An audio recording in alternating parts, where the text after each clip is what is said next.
النهارده وده الجديد في التأكيد على موقفه بشأن مباراة الكاس اللي المفترض حسب ما الاتحاد حدد لها من خلال اجتماع غير قانوني يوم الخميس اللي جاي. أرسل النادي الأهلي اليوم خطابا مهما إلى اتحاد الكورة. سيد الدكتور ثروت سويلم المدير التنفيذي لاتحاد كرة القدم، تحية طيبة وبعد. ردا على خطابكم رقم 720 والوارد إلينا بتاريخ 17/2/2019، دي صورة الخطاب، والذي تضمن تعديلات في جدول الدوري وتحديد مواعيد جديدة لمباريات الكأس. أولا، قمنا بمخاطبة اتحادكم الموقر بتاريخ 10/2/2019، وقبل قيامكم بإجراء أي تعديلات على جدول الدوري وتحديد مواعيد جديدة لمباريات الكأس برفضنا القاطع لاستبدال أي مباراة للأهلي في بطولة الدوري بأخرى في مسابقة الكأس. وقصدنا مباراتنا مع نادي بيراميدز المحدد لها 28 فبراير الجاري، التزاما بجدول الدوري المعلن من جانبكم في 8 يناير، خاصة وأن الأهلي يؤدي مباراة كل 72 ساعة، ولم نصادر على رغبة المنافس أو قراركم في التأجيل إذا كانت هذه رؤيتكم.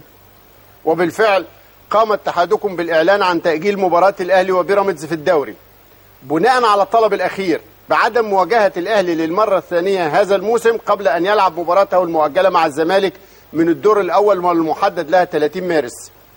وفوجئنا بعد ذلك باستبدالكم للمباراة المشار إليها بمباراة الفريقين في دور ال16 للكأس، دون النظر إلى الالتزام بجدول الدوري وتحقيق العدالة بين الأندية المتنافسة.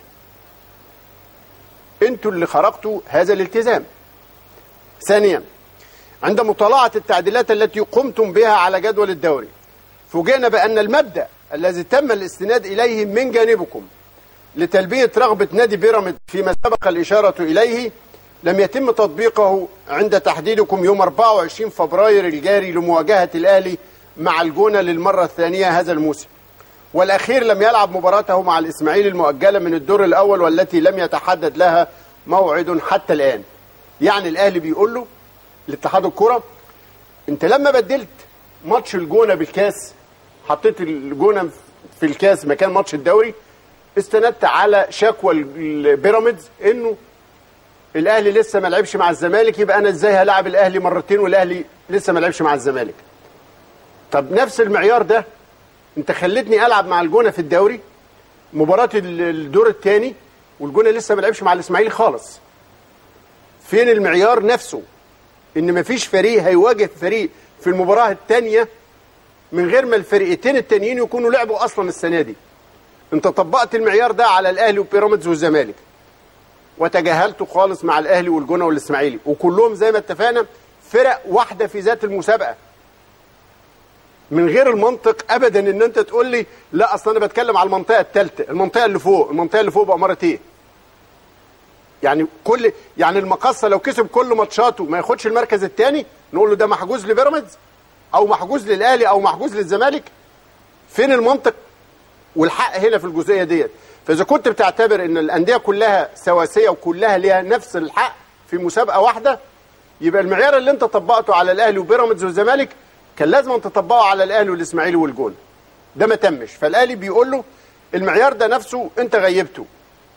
وبيقول له ثالثا، سبق أن وافق اتحادكم على تلبية طلب نادي الزمالك بتأجيل مباراته مع بيراميدز في الأسبوع التاسع للدوري، والتي كان محددا لها 2/10/2018 لحين قيام الأخير بأداء مباراته المؤجلة مع الأهلي من الأسبوع الثامن، رغم أن هذا التأجيل جاء بسبب انشغال الأهلي بمهمة وطنية لأداء مباراة العودة مع هوريا كوناكري الغيني في إياب دور الثمانية لدوري الأبطال. في المقابل ووفقا لتعديلاتكم الأخيرة فإن الأهلي سوف يواجه الزمالك يوم 30 مارس القادم، بينما الأخير لم يلعب مباراته مع الإسماعيلي المؤجلة من الدور الأول والتي تحدد لها 18/4.